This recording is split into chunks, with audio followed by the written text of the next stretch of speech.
What's up, guys? This is Jared here with Hunt Nashville. Hope you're having a good week so far. I'm going to try to keep this intro short, sweet, and to the point because we have some ground to cover in this episode. Among that is what we have coming up over the next month or two on this podcast. We have quite a few interviews we have scheduled out for the next month and a half or so with some really, really cool people. So make sure you stay tuned towards the end of the episode to hear who we're going to be talking with, who we're going to be sitting down with, and all that jazz. So without further ado, let's dig in.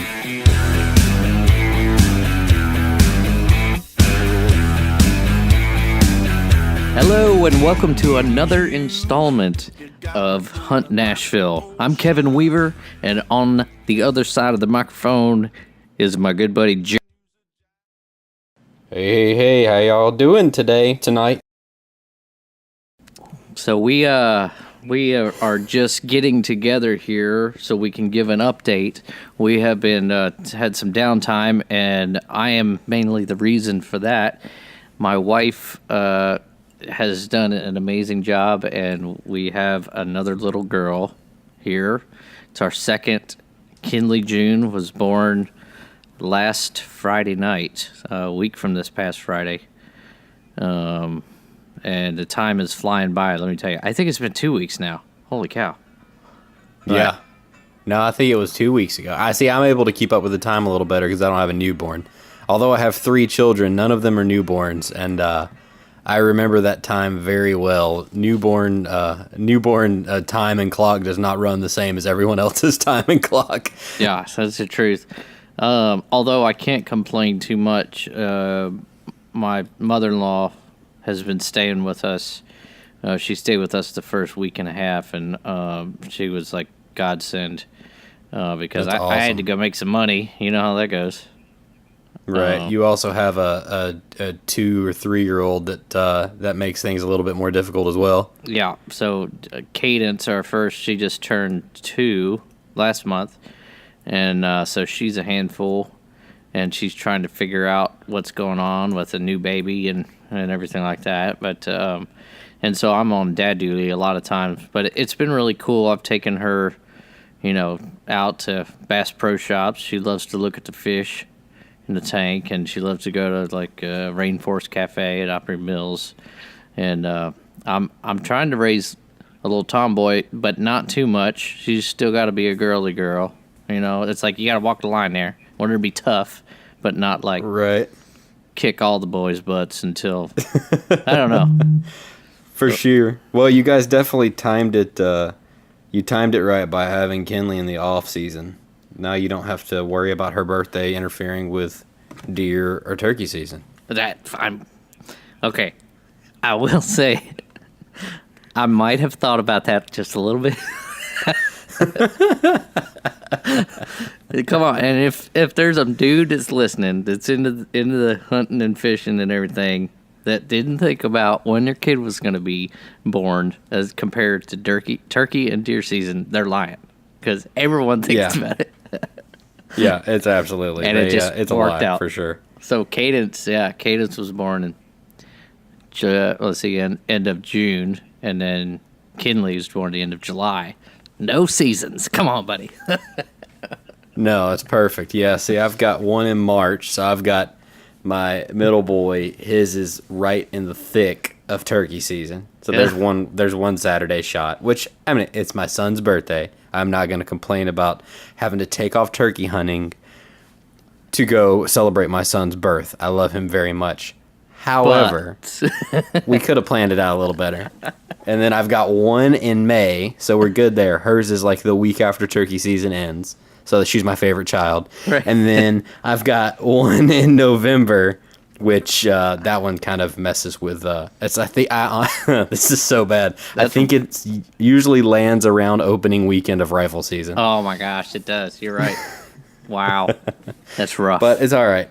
I love him. And then, hey, when he turns 8, and I can take him out. I don't know. I'll probably take him hunting. I'm gonna try to take my daughter hunting this year, and she's 8. So yeah, when they turn 8, actually get them out in the woods where they can be quiet long enough for a deer to sneak in. It'll be all worth it. I'll get to take him out on his birthday. I'll be able to convince my wife to let me go hunting on his birthday because I'm just taking him. It's just a birthday present. It's not for me. It's for him. It's for him. I'm making the sacrifice. Yep.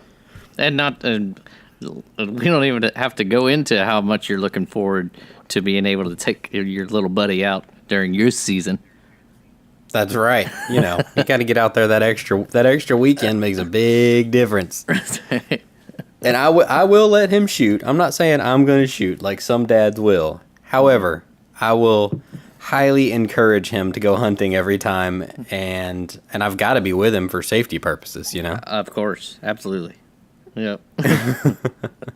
So you've been getting used to multiple children life. How much different is it than just having one? It's a big difference. Whoever says it's not, they're lying. We just went today. We had our first family outing, and I told the hostess at Buffalo Wild Wings. She asked us how many. I said 4, and I was like, "What, 4? We're 4 now. That's crazy. That's a lot of people." Yep. And I was like, you got 6 now? How many? There's 5 of us. Right, yeah, 5 of y'all. 3 kids. Okay. Well, we're going to be there. There's soon, 5 of us total. I'm sure. Yep. But anyway, No, it's a handful, but it's awesome. We did great. Of course, Kinley's just sleeping and eating. That's awesome. But yeah, she's been great. But speaking of which, did you get all of your kids' lifetime licenses? How did you end up going down around? So my in-laws, since I have 3, it would be very expensive because I think they're about $250 a piece, give or take a little bit. Mm-hmm.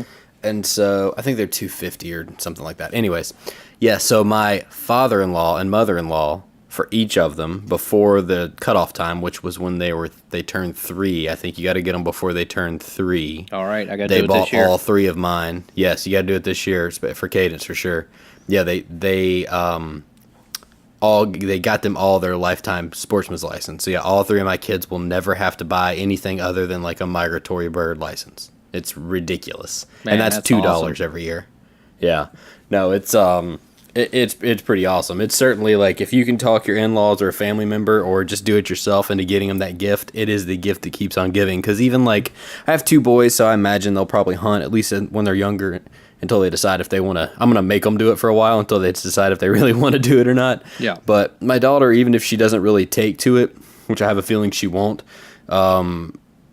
she'll go fishing once a year or once every other year for the rest of her life, even if it's just with me as we get older and I make her go out on the river with me. So even if she does only that once every couple of years, it still pays for itself because a fishing license is $35. So. All right. Oh, dude, it's awesome. I'm definitely getting that for Cadence this year. It just makes too much sense to not do it. Well, it helps. It helps. Obviously, they don't have to pay for it. So I think, like in the long run, that might help encourage them to go a little more because it's not a hindrance and it's not a burden to them. Mm-hmm. And it also it helps the state as far as getting that money up front to be able to pay for some of the programs that they pay for in order to make continue to help improve the wildlife in Tennessee and do it in whatever state. I don't know if the state you live in actually offers it or not, but in Tennessee it certainly does, and we try to take advantage of it. And after they turn 3, the price goes up exponentially, and then every year or every few years after that, it kind of increases to the point where it gets. If I were to go buy it now at 33 years old or 32 years old, however old I am, it would be really, really expensive. It'd be, close to $1,000. So yeah. I've tried to steer clear of it just because I don't want to drop that kind of money right now. But I think after you turn 65 in Tennessee, it goes down to just a few $100s again. So, but anyways, they're playing the odds. I think. Yeah, exactly. They're playing the odds. They're thinking you're not gonna last that much longer, anyways. How many deer is he really gonna kill? No, I'm definitely gonna do that. That's good. Makes sense. So I don't know, especially about y'all being a fishing family. Yeah. Oh yeah. We fish and do everything outdoors that we possibly can. But this time of year, the middle of the summer, I don't know about you, dude, but I tend to get a little antsy with my gear I've noticed this over the years that like you kind of go through, and this is my time to like take inventory of what I've got, and I'll take stuff to Goodwill or see if I want to sell anything. But man, I've got like the new bow fever right now, and really? It's like it hit me like about probably about 3 weeks ago. I was like, I love my PSE is awesome. It shoots great. I'm sticking a target at 50 and 60 yards, but I've always wanted a Matthews. We've talked about it for a long time. I've always wanted a Matthews or a Hoyt, but Matthews is really the one I've wanted. So me, you, and Carrie Barlow were on a text thread the other day, and Carrie told us to get the word out. He's got a really badass crossbow that he's got for sale. Message us if you're interested. Would you know what kind it is, dude? No, let me keep talking. I'm going to look it up real quick. This is going to turn into like buy, sell, trade here for a second. Yeah, so basically, Carrie set up this crossbow, and he put a really nice scope on it, and this thing is dialed in at like 70 yards. But he got antsy, and being that he has lots of hit records and everything, he saw this crossbow that is no wider than a laptop computer. I mean, this thing is like the newest crossbow that is only about 8 to 10 inches across. It's insane what they've done. Yeah, and it shoots the speed of a rifle, basically. But anyway, he's selling his. Right. And his is a Razor Carbon Light. That's what he's selling. I think he's asking $1,000, but he's got like a $500 scope on it. So it's like, it's a good deal. No, it's nice for sure. If I weren't 3 kids in and a general contractor, I might consider buying it from him. Well, if I was afflicted, I would consider you shooting a crossbow. No, I'm just kidding.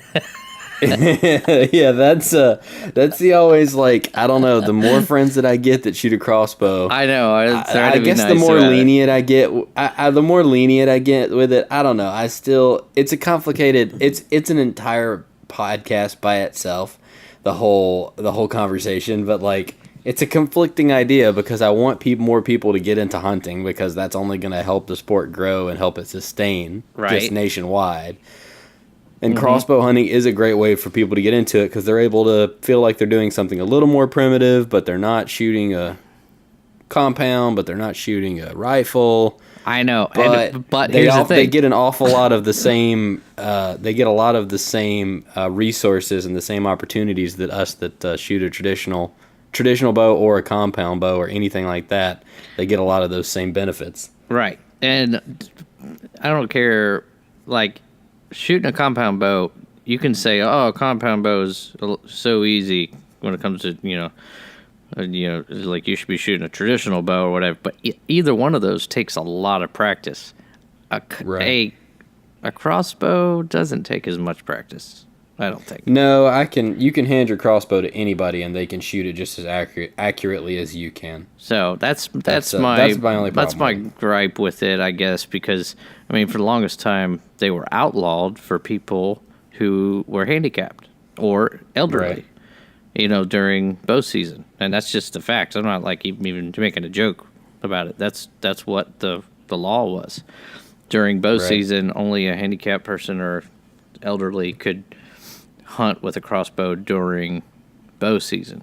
But with the sport becoming more popular and also deer population going, through the roof like it has in Tennessee, they opened it up, which I'm fine with. It's like, like you said, I feel like if we can get more people involved in hunting in the sport, then I'm not going to sit here and, what would you say? Yeah, I don't know. Make fun of someone for shooting one, Right. Well, and it lands back on I have to go back to my belief that if it's not something that I'm against ethically, then I just need to keep my mouth shut. I don't think it's ethically wrong. I really don't. I think you can make an ethical kill with a crossbow just like you can a bow. Probably in a lot of cases more effectively than you can with a bow. I just think that some of the I wish some of the same rules didn't apply to crossbow hunting that they do for regular bow hunting, and they didn't for a long time. Even if it was like a month of just bow only, then crossbow, right? Then muzzleloader. Yeah, I think that would be a good compromise for sure. Yeah. But I'm still gonna give people a hard time when they get my truck. I'll still give them a hard time. I won't think any less of them, but I'll definitely give them a hard time. But I have to do it. It's my redneck soul. It's your duty. It's your duty. It's my duty that I'm going to give you a hard time for shooting a crossbow during bow season. That's right. No, it's my sworn duty. Mm-hmm. But anyway, saying all that to say, Carrie has a Matthews bow that I'm going to be collecting cans to see if I can buy from him. Yeah, I bet you if you name that price right, he'd be willing to let go of her. Yeah, well, I just hope he goes on a payment program for like 10 years. Then I'll be able to convince my wife to get it. Then. Yeah, that's the other problem. You got to consider the other half. I could give him a snare drum or two. Maybe try there that. You go. Yeah. You got any get fiddles you can trade in? No, he's got 3 times as many as I do. I'm looking around my basement to see what he would want. I got a sweet DeWalt skill saw. And a djembe. Dude, you brought up Barlow. Did you see that that picture he sent us the other day of that buck that got hit up in Kentucky? That thing was huge. Monster. Ridiculous. I was reading, so he sent it like that morning it got hit. It got hit that morning. He sent it to us at like 7:30 or 8. It was like in the morning. And it was before it was even in all the media and stuff. And then all of a sudden I got online looking and it started popping up all over Facebook. And they Kentucky Fish and Wildlife estimated that thing at 7 years old. Wow. Yeah. They said they've been watching it for several years. It was in a restricted area where you couldn't hunt. So okay. And they had been seeing it, and even though you could drive through there, it was like a kind of like Natchez Trace or something like that. Exactly. They've got trail cam pictures of it. I'll send some to you here in just a minute. It's ridiculous. They've got trail cam pics from it last year when it's out of velvet, and it is insane. What do you think it would score? I bet that deer will easily go. I bet that deer would go 210, 220 is my guess. Wow. Yeah, it's a monster. Man, that's cool. But he got hit. Really cool. I don't know. Was there any story behind who hit the deer or just? I was trying to look it up the other day. I couldn't really find anything, or I didn't look for long. I was laying in bed looking at it that night. But I do know it got hit on the Kentucky side of Fort Campbell, but not far from the Tennessee state line. So it's like even more proof that area of Tennessee is putting out some pretty good deer because, the world record whitetail came out of there last year, and then now this thing got hit not far from the line, which is really, and less than an hour from where the world record was shot. So, yep. Yeah, it's pretty insane for sure. Well, I think that, man, Tennessee's getting so popular with the big deer that I think, man, let's just put our houses up for sale. Let's buy a hunt and lease. And we'll become outfitters, make all kinds of money. Yeah. Come on. No, I'd be okay with that. Again, I think I might have to convince my wife, but I'd be fine with that. Hey, we'll each build a 3-bedroom, 2 baths, modular home. It'll be great. Get one of them double wides. Oh, no, we can't afford that. It's single wide. Yeah, that's true. Got to open, we got to pay for corn and water troughs. Mm-hmm. Well, so yeah, no, I've been getting the gear fever. I haven't been getting the buying gear fever. I've been getting the gear out and kind of looking at it fever. I've got my bow sitting in the case in the living room right now, much to my wife's dismay, pulling it out and drawing it every once in a while, and then just getting in the swing of trying to prep for deer season. We've only got right at a month and a half, about a month and a half, 2 months, something like that before archery season starts here in Tennessee. Yeah. That's just it's right about 2 months, I think. Isn't it the 24th? Yeah.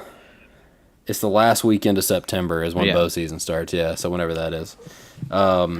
But yeah, and then I'm going up in a couple weeks to mow at the farm we hunt, and gonna mow, disc, and top sow some winter wheat to get a little food plot out for the deer, and maybe do a little dove hunting as well.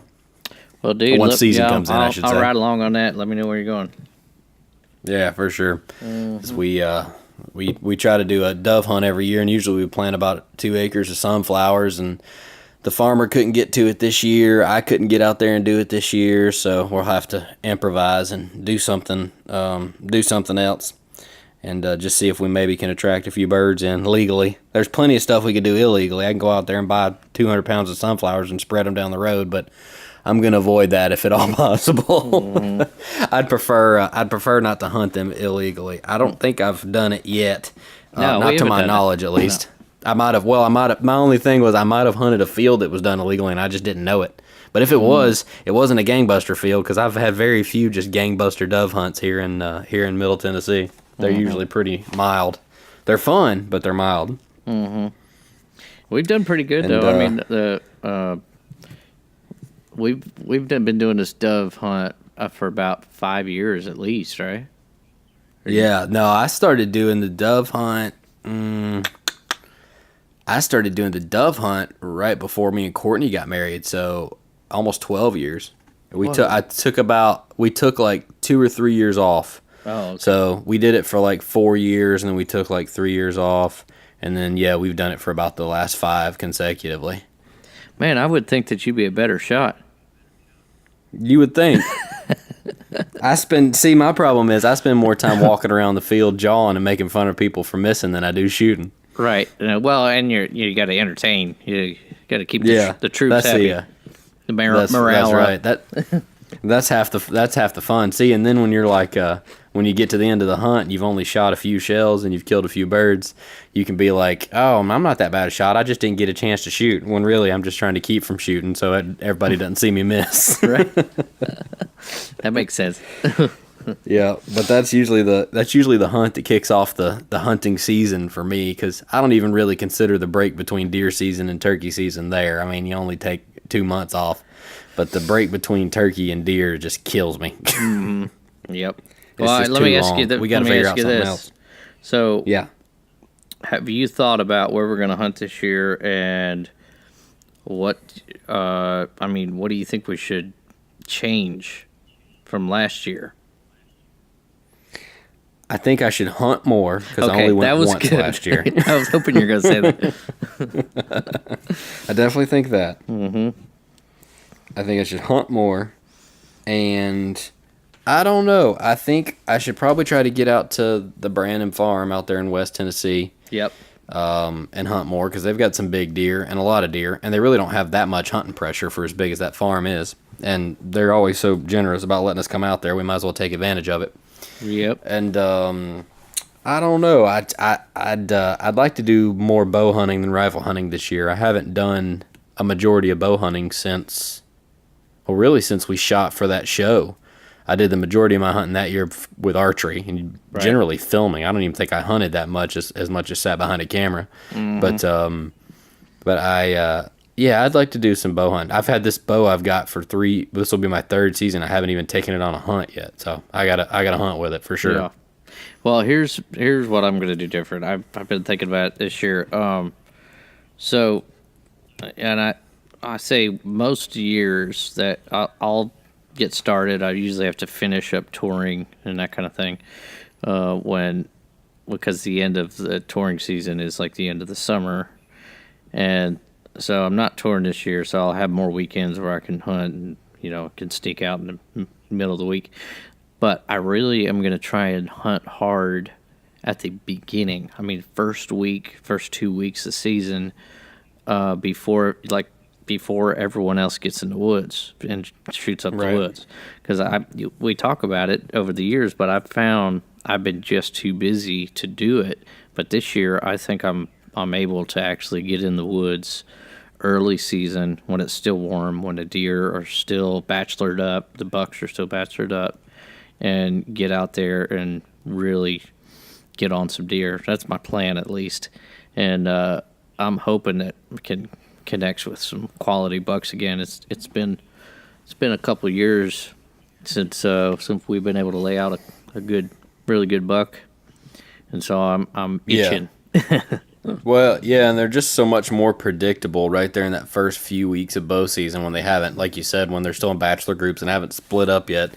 That I'd like to try to get out this year, like you. I'd like to get out this year and try to take advantage of that. I haven't been able to do that in a couple of years, and you suffer for it because it's by the third, fourth, once you get a month or so into season, those deer just get super unpredictable because they're switching from their summer to winter patterns, prepping for rut. The young bucks are getting run off by the does and all that kind of stuff. And it just, that first 3 weeks seems to be the magic time where if you're going to try to get a buck not paying attention other than rut, that's about the only time you can do it. Well, and also this happens every year. There is a definite lull in the season that happens about 3 weeks in when there's a full moon that hits, and those deer go strictly nocturnal. And I've been out, I'll hunt hard, and they just go nocturnal for a while. This is pre-rut, so they're still kind of bachelored up, but they just are like, there's people in the woods now, and so they're getting a little bit wary, and then all of a sudden there's a full moon that comes out, and they're like, well, I'm just going to feed at night. So if you can get in the woods early, I think there's going to be some more success, this year because of that. But I've just seen it every year where there's a big lull in deer movement. Right. Yeah, and I was first month in. I was reading a study because that's well known as at least amongst people who've been hunting for a while as the October lull, and I was reading a study that said that proposed it didn't have a lot of actual data to back it up, but it actually was talking about that a big reason for that might be because some of those bucks, those kind of middle aged to younger bucks, those 3.5 and younger bucks are out trying to establish new ranges, are out exploring a little bit right before the rut, and so all the deer that you had been seeing for months at a time all of a sudden seem to disappear. Well, yeah, they disappear. They're not in the same areas they were because they're out looking for new areas and new does and areas where they're not going to get run off by a bigger, badder buck. So, but it seems that same month, all of a sudden you start seeing new deer out of nowhere. Like, we've had trail cams up on leases before, and we'd be like, same deer all summer. I remember that lease we had in Lobelville, which is about an hour or so west of Nashville. And we had that lease. We had these nice deer and velvet growing all the way through the beginning of archery season, and all of a sudden they disappeared. We had nothing for a couple weeks, and then we started picking up this what looked like their 2 or 3 year old 8-point that just came through out of nowhere that nobody recognized. And it just it's almost like he got pushed out of his other range or left his other range and started trying to find somewhere new, and we happened to be the somewhere new. So and I think we ought to let's just start planning now. Opening weekend at Brandon Farm. What do you say? I'm calling it. Let's just. That sounds good to me. Put it on the calendar, because if we tell the family, shoot, they can come. Well, they probably won't come. Yeah, we'll make a weekend out of it. Yeah, go out Friday night, hunt Saturday, all day, Sunday morning. Man, that'd be awesome. Shoot, take off work Monday. Come on, man. That's true. I don't think I'll be able to do that. I'm getting back that third weekend of September. We'll be getting back from Disney World. Oh, right on. Yeah, we're going down to Florida with the family. But yeah, no, I'm stoked. Going out and doing the dove field here in a few weeks will get me start getting me pumped for deer season. That's usually what starts getting me most excited, is actually getting out in the woods or getting out in the field and actually doing something. Yeah, but then we can always walk through the woods, see if there's any new sign. But I feel like we got them. For sure. We got them. We've been hunting that property for 15 years, so we got them pretty much zeroed in.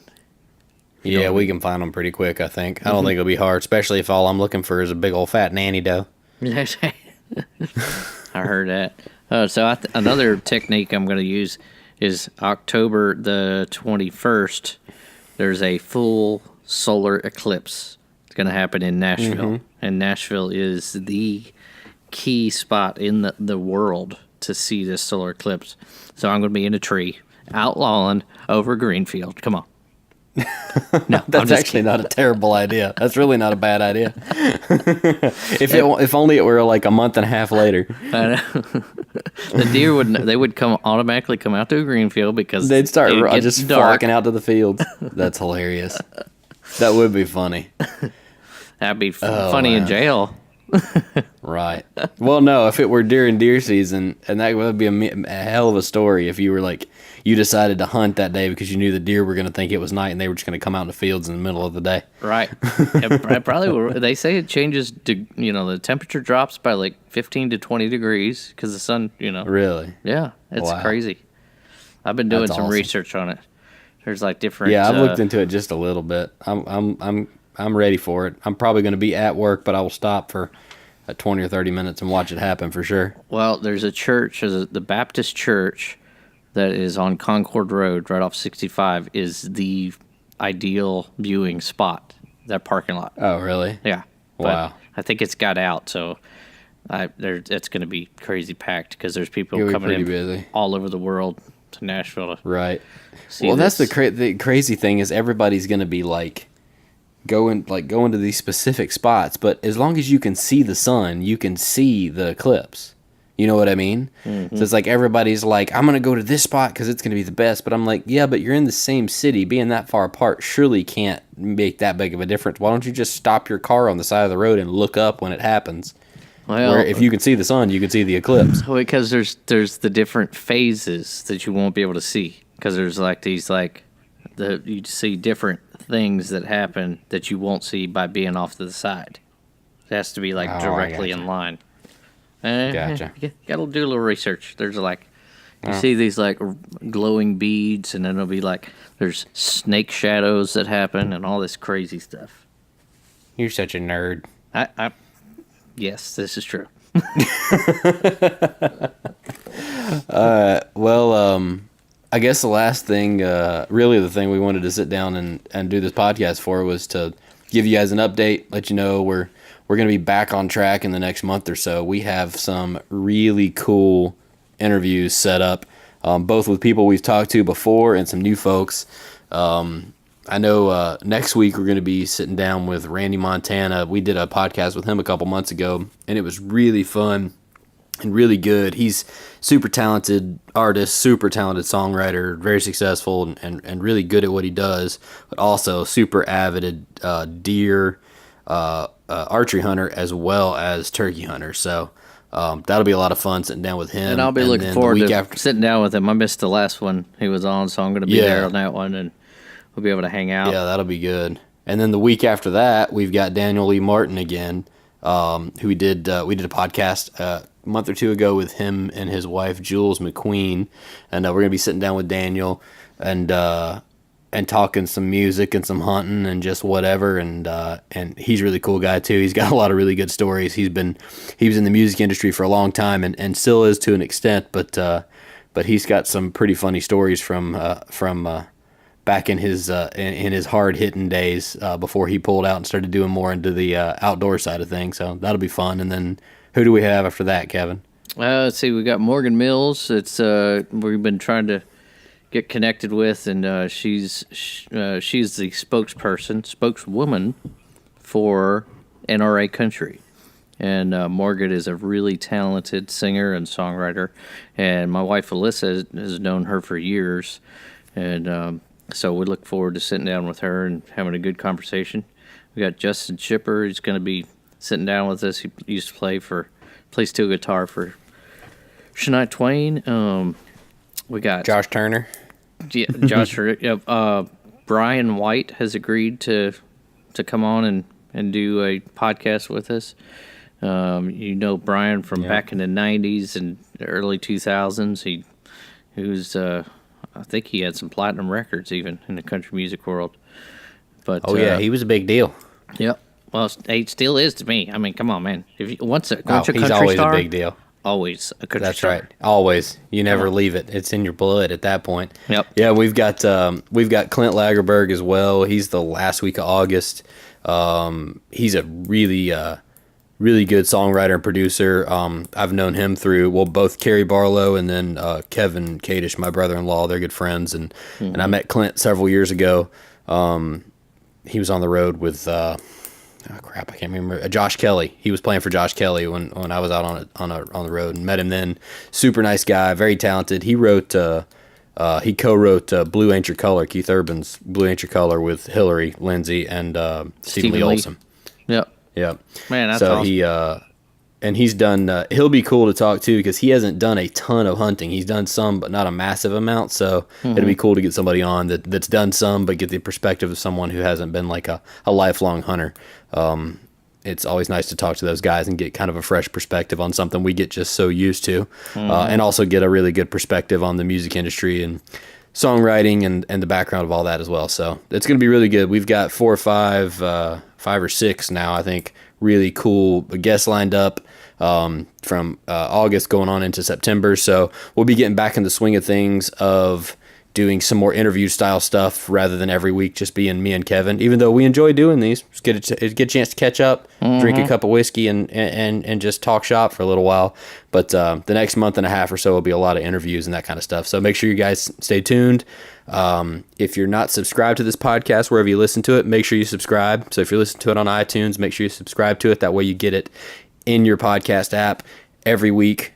We usually upload them on Mondays, so you'll get it and be able to listen to it that way. If you're not following us on social media, make sure you do that. Check out our Instagram. It's Hunt Nashville, at Hunt Nashville, and we try to keep everything flowing on there. It's really me and Jared that are updating everything. It's just us two. It's not our staff of people. Even though we let them do other things.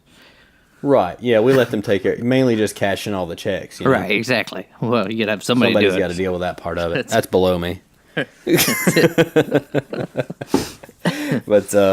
yeah. So we're super stoked about this month coming up. It'll be nice to get back into the swing of things. And thank you guys for listening. You got anything else, Kev? I think that's it. Put a fork in us because we're done. All right. Thanks for listening, guys. We'll talk to y'all later. Can Peace I come out. up with a new? That was bad. Okay.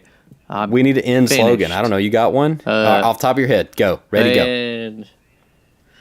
I'll see you in the flippity-doo. That's mine. Hey, that's my custom. That's my custom sign off. All right.